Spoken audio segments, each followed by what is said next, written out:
Yo les gosses, j'espère que vous allez bien les gars, on se retrouve pour une nouvelle vidéo les gars, débrief du match entre le PSG et le Real de Madrid en demi-finale de la Coupe du Monde des clubs. Victoire 4-0 du PSG dans un match où tu auras écrasé le Real de Madrid, dans un match où tu auras encore une fois démontré qui était la meilleure équipe d'Europe et que le PSG n'a peur de personne.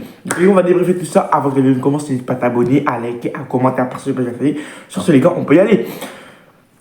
Bon, franchement les gars, match satisfaisant, on va pas se mentir, de la part de nos Parisiens. Déjà, avant ce match les gars, il y avait des enjeux. Déjà, pourquoi? Parce que déjà c'était la retrouvaille entre Mbappé et du coup le PSG, son ancien club les gars. On sait que ça s'était mal fini. Il y avait eu une petite polémique avant le match parce que Mbappé les gars avait mis en story. Donc du coup c'est le jour J avec lui, avec son maillot du PSG, et ça avait fait débat parce qu'il y avait des petits traits gouttes en haut. Bref les gars, il y avait eu plein de débats avant ce match les gars, tout simplement parce que les gars, PSG Real, il n'y a pas les confrontations entre ces deux clubs tous les 4 matins, tout simplement. Ça faisait longtemps qu'on les avait pas affrontés, donc les gars c'était l'heure des retrouvailles aussi entre les deux clubs et pas que entre Mbappé et le Real. Il y avait beaucoup d'attentes. À la fin les gars, le PSG montre c'est qui est le plus fort, parce qu'en réalité il y en a beaucoup qui disaient au début du match oui le Real va foutre le PSG. Les gars, tout l'inverse, parce que les gars, au bout de 25 minutes de jeu les gars, il y a déjà 3-0. Ouais les gars, et oui, premier but les gars, de Fabien Ruiz, Dembélé simplement percute sur le côté, il rentre dans la surface de réparation, dribble toute la défense, poussée de balle, Courtois le touche, veut prendre le ballon, mais en fait fait tomber Dembélé, et le ballon passe à travers Courtois tout simplement, et après Fabien Ruiz est bien placé, il arrive, frappe plat du pied, ça fait déjà 1-0 pour le PSG au bout de 6 minutes de jeu je crois. Et encore, avant ce but les gars, il y avait au moins 2 occasions pour le PSG où on méritait de marquer.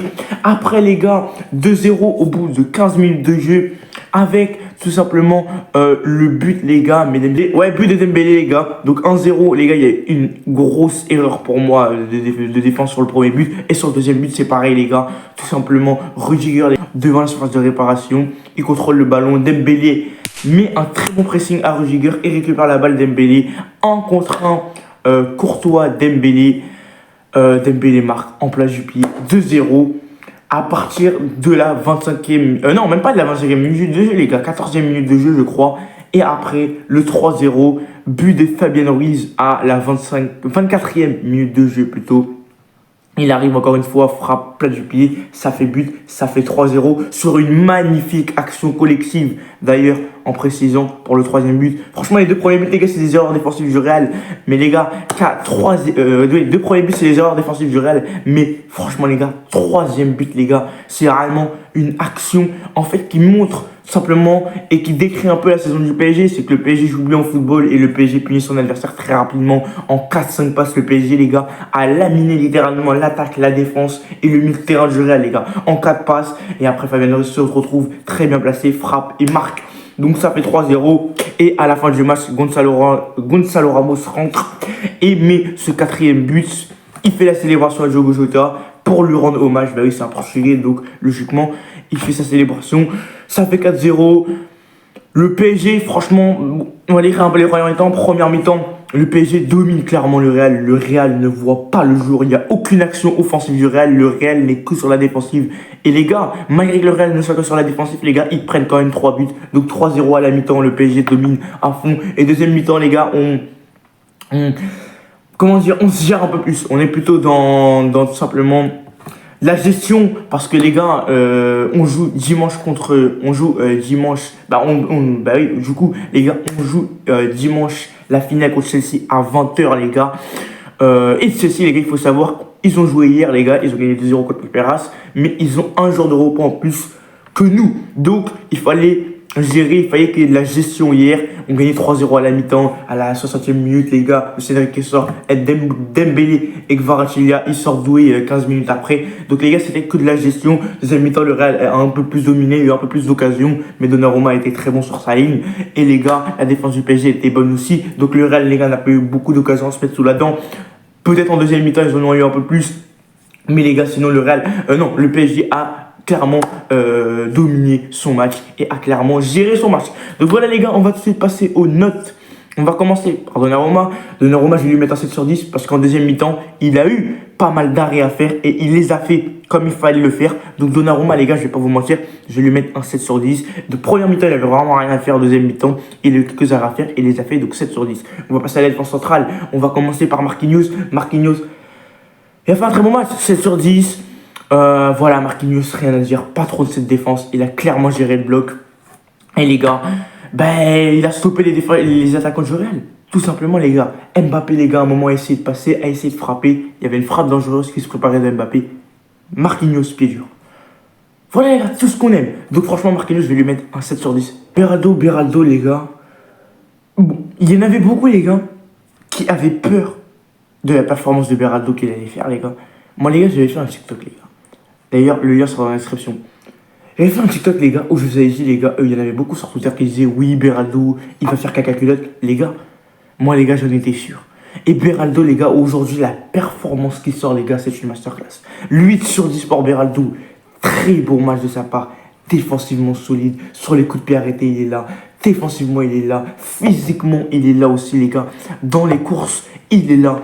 Il stoppe les défenseurs, les attaquants du Real. Franchement, très bon match de la part de Beraldo. Et honnêtement, je vais pas vous mentir, on parle beaucoup de Zabarni pour une doublure à Marquinhos. Mais les gars, si Zabarni ne vient pas, je ne suis même pas inquiété.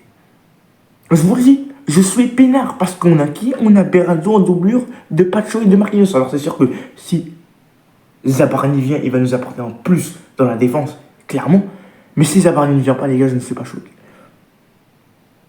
Parce que c'est un Beraldo qui a fait un très bon match aujourd'hui, qui a prouvé que contre des grosses équipes comme le Real ou comme le Barça, il pouvait être très bon. Les gars, je vous avais dit dans un TikTok que j'avais confiance en Beraldo. Parce que les gars, la plupart des matchs où Beraldo a commencé titulaire cette saison, ou même quand il est rentré, il a fait de très bonnes entrées. Donc ayons confiance en nos joueurs, c'est bien important. On va passer au latéral droit, Hakimi. Je suis choqué et je me pose même une question, est-ce qu'il n'est pas dopé? Je rigole. Mais Hakimi, franchement les gars, il m'étonne encore de plus en plus. Parce que Hakimi, les gars, il a joué depuis 70 matchs cette saison. Et il est toujours au même niveau que lors de la première journée. C'est une dinguerie. Et Hakimi, je vais lui mettre un 7 sur 10. Il était très bon. Il était très bon défensivement. Ah, Vinicius n'a pas vu le jour. Vinicius n'a pas vu le jour, à part sur quelques occasions, mais Vinicius n'a pas vu le jour. Il a très bien stoppé. Il a très bien géré son côté droit. Parfois, João Neves venait pour l'aider. 7 sur 10 pour Hakimi. Latéral gauche, Nuno Mendes. Très bon match de sa part aussi, les gars. Il a bien stoppé Bellingham. Il a fait de bonnes courses. Très bon offensivement, bon défensivement, même si défensivement il n'a pas eu grand chose à faire. 7 sur 10 pour Nuno Mendes, mais qu'est-ce que tu veux que je te dise quand tu as des latéraux qui sont aussi performants, quand tu as une équipe en global qui est aussi performante? Parce qu'aujourd'hui c'est une victoire collective. Aujourd'hui le PSG a très bien joué et a embêté le Real de Madrid et a laminé le Real de Madrid. Donc qu'est-ce que tu veux que je te dise? 7 sur 10 pour Nuno Mendes, vous me dites en commentaire si j'en fais trop sur les notes, mais pour moi j'en fais pas trop. On va passer, mesdames et messieurs, au milieu de terrain, João Neves. Qu'est-ce que vous voulez que je dise? En ce moment, João Neves, je vais pas vous mentir, c'est mon milieu de terrain préféré. Et João Neves, les gars, je vais lui mettre un 7 sur 10. Très bon match de sa part. Il était là défensivement. Il était très bon. Il revenait parfois aider Hakimi ou Nuno Mendes sur son côté quand il y avait des problèmes en attaque, en défense plutôt. Au milieu de terrain, il grattait tous les ballons. Il relançait très bien. Les contre-attaques, les gars, il les lançait très bien. João Neves, c'est un 7 sur 10. Très bon match de la part de João Neves. Fabien Ruiz, pour moi, c'est l'homme du match. Il marque 2 buts et a été très bon dans le jeu. On retrouve ce Fabien Ruiz de l'Espagne. 9 sur 10 pour Fabien Ruiz, doublé. Il a fait un très bon match, Fabien Ruiz, que ce soit dans les relances, bonne passe, récupération de ballon. 9 sur 10 pour Fabien Ruiz. 7 sur 10 pour Vitinha. Très bon match de sa part aussi. J'ai pas envie de vous le décrire. En fait, chaque performance de Vitinha, en fait, c'est les mêmes. C'est du copier-coller. Et parfois, il est aussi bon que les veilles de match. C'est exceptionnel. Vitinha, les gars, je vais lui mettre un 7 sur 10. Très bon match de sa part. On va passer à l'attaque. Tout simplement, à gauche, il y avait du Kvara. À droite, il y avait du Doué. En pointe, il y avait du Dembélé. À gauche, on va commencer par l'attaque en gauche. On va commencer par Kvara. Kvara, très bon match de sa part. Voilà, offensivement, il est exceptionnel. Mais le meilleur, où il est le meilleur, pas où il est le meilleur. Mais défensivement, aujourd'hui, Kvara, c'est encore une dinguerie. Parce que les gars, il perd des ballons. Il va les reprendre, les gars. Il va récupérer les ballons qu'il a perdus. Et Kvara, franchement, je kiffe. Il a fait un très bon match offensivement. Il a percuté tout le long du match sur son côté gauche. Il a mis en mal la défense du Real. Centre, dribble, passement de jambes, bref, laissez tomber. Et quand il perdait les ballons, il allait les récupérer. Mentalité Kvara, de toute façon, ça bouge pas. Kvara, il était exceptionnel aujourd'hui, 8 sur 10. On va passer à Doué. Doué, aujourd'hui, franchement, les gars, je vais pas vous mentir, il a été moins en vue. Et Doué, les gars, franchement, il n'a pas fait un match exceptionnel aujourd'hui. Je vais lui mettre un 5, les gars. Il a fait un match moyen. Il n'a pas été exceptionnel, mais il a fait ce qu'il avait à faire. 2-3 dribbles par-ci, par-là. Défensivement, il revenait un peu défendre.